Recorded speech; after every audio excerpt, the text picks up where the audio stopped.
Just for clarification, I want to mention this video is being produced and uploaded to YouTube by 116913 Ontario Inc., company incorporated in Ontario, Canada.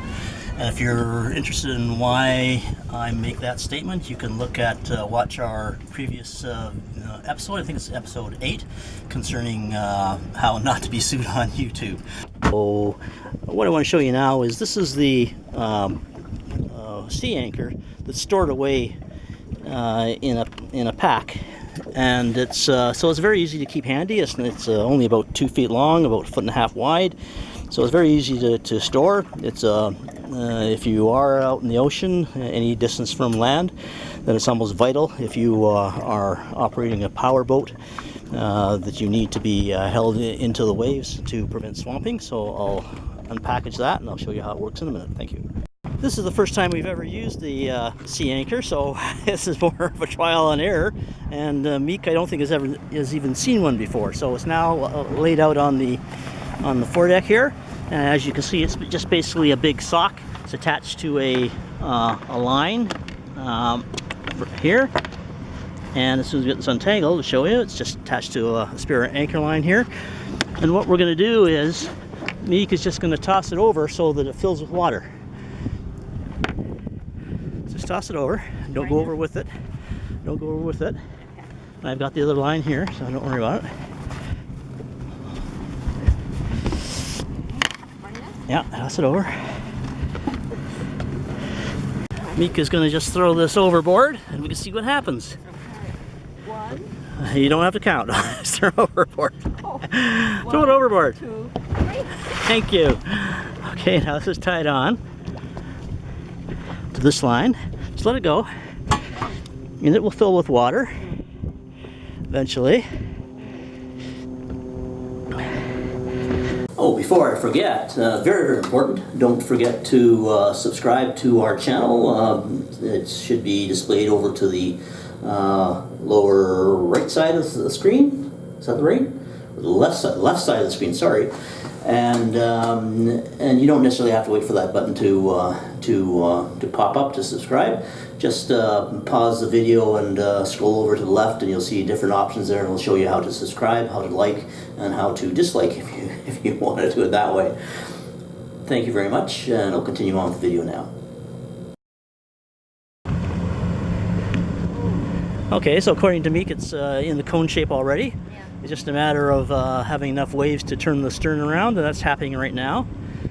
Stern's starting to turn. You can see the direction of the waves off the stern is changing quite a bit. Here we have the sea anchor starting to be pointed in the direction of the waves are coming. You can see how it's filled with water. And again, this isn't the best day for it. It's very light wind and very few waves, but it is working, exactly doing what it's supposed to do. The stern of the boat is turning around towards the land, and the bow is turning into the waves, which is exactly what it's supposed to do.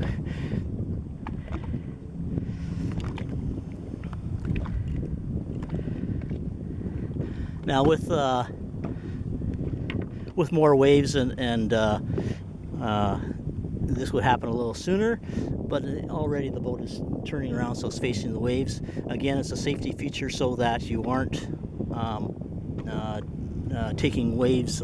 These waves that are now coming towards the bow would have been coming towards the stern, and if it is in the ocean or a big lake with a lot of high waves, again, that could easily swamp your boat from the stern. And if you don't have enough bilge is working, or a hand pump, which we also have as well, you may be in a lot of trouble. So here we go. It's starting to face us now into the waves. It's hard to see on the video, but it's starting to face us into the waves, and it's basically slowing down the movement of the bow relative to the stern. So the stern turns around, and the boat still moves with the waves, but it's being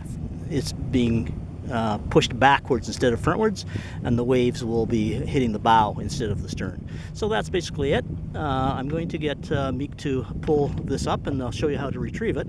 If you see that there's a yellow cord on that, on the anchor, now that anchor just floats on top, it doesn't go down to the bottom, so that's the way exactly what I'm supposed to do. and MiQ will pull it in just a bit. And so because it's going to be full of water, you can't pull that up. So what she will do as soon as she gets closer to the boat is reach down and grab that yellow cord. And that yellow cord is attached to the bottom of the anchor. And what it does is, as soon as you get that cord up within reaching distance, and which is about now, so instead of trying to pull the whole thing out of the water, you just pull that yellow cord, and you can let go of the black one now, MiQ. And now you're picking it up. Just let go of the black one. It's tied up here to the black. Okay, so no, just let go of this and pull this one. Okay, so now you pull that. Now it's pulling it from the bottom, and all the water is being spilled out. Wow. And so it's still a little heavy, still 10 or 15 pounds, but all the water's out. Very easy to retrieve it. All right. So and then you dry it out and repackage it, and use it only when you have to. It should be available for emergencies. You can deploy it in about 1 or 2 minutes if you really have to. Okay, so that's it for this, and MiQ's going to say goodbye. Thank you very much for your assistance, MiQ, and we'll talk to all our viewers later. Thank you, and don't forget.